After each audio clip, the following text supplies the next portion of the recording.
সবাইকে আসসালামু আলাইকুম। রিয়াজ কিচেন থেকে সবাইকে স্বাগত জানাচ্ছি নতুন আরও একটি রেসিপি দেখার জন্য। আজকে যে রেসিপিটি করে দেখাবো তার জন্য সামান্য কিছুটা মাংস এবং কিছুটা আলু হলে এই মজাদার চিকেন স্টিকটি তৈরি করা যাবে, যেটা আপনারা বিকেলে নাস্তা হিসেবে পরিবেশন করতে পারবেন। খেতেও হবে ভীষণ মজার। আশা করছি আজকের রেসিপিটি ভালো লাগবে। আমার ভিডিওটি যে যেখান থেকে দেখছেন আমার ইউটিউব চ্যানেলটিকে সাবস্ক্রাইব করে আমার পাশেই থাকবেন অনেক বেশি সাপোর্ট করার জন্য। চলে যাচ্ছি পুরো রেসিপিতে। আজকের চিকেন স্টিক তৈরি করার জন্য আমি এখানে প্রথম থেকে সেদ্ধ করে রাখা 1 কাপ পরিমাণে মাংস নিয়ে নিলাম। আমি বড় সাইজের একটি মাংসকে সেদ্ধ করে নিয়েছিলাম, সেটা আবার সামান্য একটু গোলমরিচ এবং লবণ দিয়ে তারপরে কাঁটা চামচ দিয়ে ছাড়িয়ে নিয়েছি। এখানে আমি 2টা বড় সাইজের আলু সেদ্ধ করে তারপরে গ্রেটার দিয়ে গ্রেট করে নিয়েছি। আপনারা চাইলে ম্যাশ করে নিতে পারেন। এটাও পরিমাণে 1 কাপের মতোই হবে। 2 টেবিল চামচ পরিমাণে দিয়ে দিলাম ক্যাপসিকামটা অবশ্যই একটু মিহি কুচি করার চেষ্টা করবেন। স্বাদ অনুযায়ী কাঁচামরিচ কুচি দিয়ে দিলাম। আমি এখানে 3টা কাঁচামরিচ কুচি করে দিয়েছি আর 2 টেবিল চামচ পরিমাণে দিয়ে দিলাম ধনিয়া পাতা কুচি। আমি 2 টেবিল চামচ পরিমাণে পাউরুটি গুঁড়া দিয়ে দিচ্ছি। পাউরুটিটা ব্লেন্ড করে দিয়েছিলাম, আপনারা চাইলে আস্ত পাউরুটিও দিয়ে দিতে পারেন। আর 2 টেবিল চামচ দিয়ে দিলাম কর্নফ্লাওয়ার। আমি এগুলো দিচ্ছি রিবাইন্ডিংয়ের জন্য। 1 চা চামচ দিয়ে দিয়েছি সাদা গোলমরিচের গুঁড়া, 1 চা চামচ ভাজা জিরার গুঁড়া এবং আধা চা চামচ পরিমাণে দিলাম গরম মশলা গুঁড়া।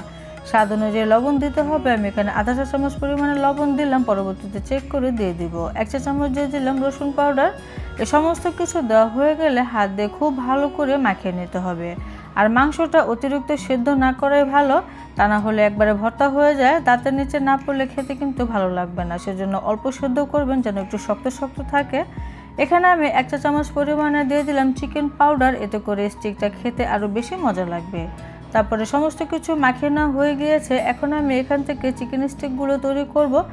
তো নিজেদের পছন্দ অনুযায়ী ছোট বড় করবেন। আমি মিডিয়াম সাইজ করে তৈরি করে নিচ্ছি। প্রথমে কিছুটা ব্যাটার নিয়ে আমি এরকম হাত দিয়ে গোল করে নিলাম, তারপরে একটু লম্বা শেপ দিয়ে এটি সাসলিকের কাঠি মাঝখানে দিয়ে দিলাম। তৈরি হয়ে গিয়েছে আমার চিকেন স্টিক। মাছ বরাবর একটি সাসলিকের কাঠি দিয়ে দিলাম। তারপরে হাত দিয়ে এভাবে একটু চেপে দিতে হবে যেন কাঠিটা আবার খুলে না আসে। আর এভাবে করেই আমি সব কটা চিকেন স্টিক তৈরি করে নিয়েছি। এখন এগুলোকে তেলে ভেজে নিতে হবে। তবে এর আগে কিছুটা কাজ আছে, আমি একটু সাইডে রেখে 2টা ডিম ফেটিয়ে নিচ্ছি। এখানে আধা চা চামচ পরিমাণে সাদা গোলমরিচের গুঁড়া দিলাম এবং সামান্য একটু দিয়ে দিচ্ছি লবণ।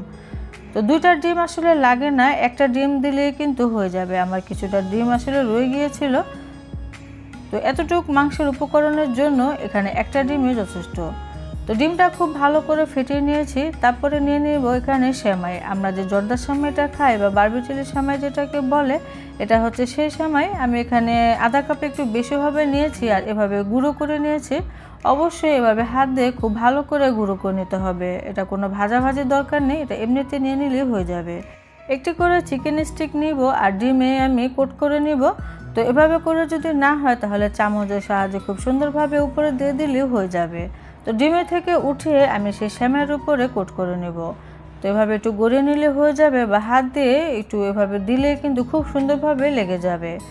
এটাকে চাপাচাপি করার কোনো দরকার নেই, এটা এমনিতেই যতটুকু লাগবে। তো এভাবে ঝরিয়ে নিতে হবে যেন এক্সট্রা যে সেমাইটা আছে সেটা পড়ে যায়। তো এভাবে করে আমি সব কটা চিকেন স্টিক কোট করে নিয়েছি। তারপরে এখন তেলে ভেজে নেব।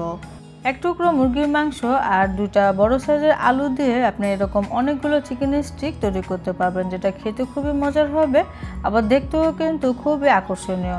এখন আমি গরম তেলে ভেজে নিব। ডুবো তেলে ভেজে নিতে হবে। আমি প্রথম থেকে কিছুটা তেল গরম হতে দিয়েছিলাম।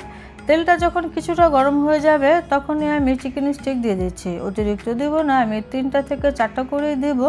তো তেলটা যখন গরম হয়ে যাবে তখন দিব। তারপরে আমি চুলাটাকে কমিয়ে তারপরে ভেজে নেব যেন ভেতরে যে আলুর পুর আছে সেটাও সুন্দরভাবে ক্রিস্পি হয়, যেটা খেতে ভালো লাগবে। আবার কালারটাও কিন্তু সুন্দর থাকবে যদি আপনি কম জালে ভেজে নেন। চুলার জালটা অতিরিক্ত রাখলে সেমাইটা উপরে পুড়ে যাবে, যেটা দেখতেও সুন্দর লাগবে না, ভেতরেও মুচমুচে হবে না, খেতেও মজা লাগবে না। আমি একটু সময় নিয়ে উল্টে পাল্টে খুব সুন্দরভাবে ভেজে নিয়েছি। খুবই সুন্দর একটি কালারও চলে এসেছে। দেখেই বোঝা যাচ্ছে যে এটা খুব সুন্দরভাবে মুচমুচে হয়ে গিয়েছে এবং ভেতরটাও হয়েছে মুচমুচে। অবশ্যই একটু সময় নিয়ে চুলার জালটা কমিয়ে রেখে ভেজে নিতে হবে, তাহলে এই চিকেন স্টিক খেতে আরও বেশি মজার হয়ে যাবে। এখন আমি তেলটা ঝরিয়ে একে একে নামিয়ে নিচ্ছি। অতিরিক্ত গাঁটাগাঁটি করে দেওয়া যাবে না, এতে করে সৌন্দর্যটাই কিন্তু নষ্ট হয়ে যাবে। তো সবগুলো চিকেন স্টিক আমি পরবর্তীতে ঠিক একইভাবে ভেজে নিব, তারপরে গরম গরম পরিবেশন করব। তো আমি ভেজে নিয়েছি, বাকি কটা আমি পরবর্তীতে ভেজে নিব। এটা অবশ্যই গরম গরম পরিবেশন করবেন, এতে করে খেতে বেশি মজা লাগবে। উপরটা ক্রিস্পি হয় এবং ভিতরে কিছুটা সফট হয়। সব কিছু মিলিয়ে আসলে এই চিকেন স্টিকটা হয় অসাধারণ। আপনারা চাইলে মেয়োনিজ বা টমেটো সসের সাথে পরিবেশন করতে পারেন বা চিলি সসের সাথেও পরিবেশন করতে পারেন, যার যার ইচ্ছে মতো পরিবেশন করবেন। আমি তো গরম গরম খেয়ে নিচ্ছি, আপনারা অবশ্যই তৈরি করবেন আর কমেন্টে জানাবেন চিকেন স্টিকের রেসিপিটি কেমন হলো। সবাই অনেক বেশি ভালো থাকবেন, সুস্থ থাকবেন। আজকের মতো বিদায় নিচ্ছি। আল্লাহ হাফেজ।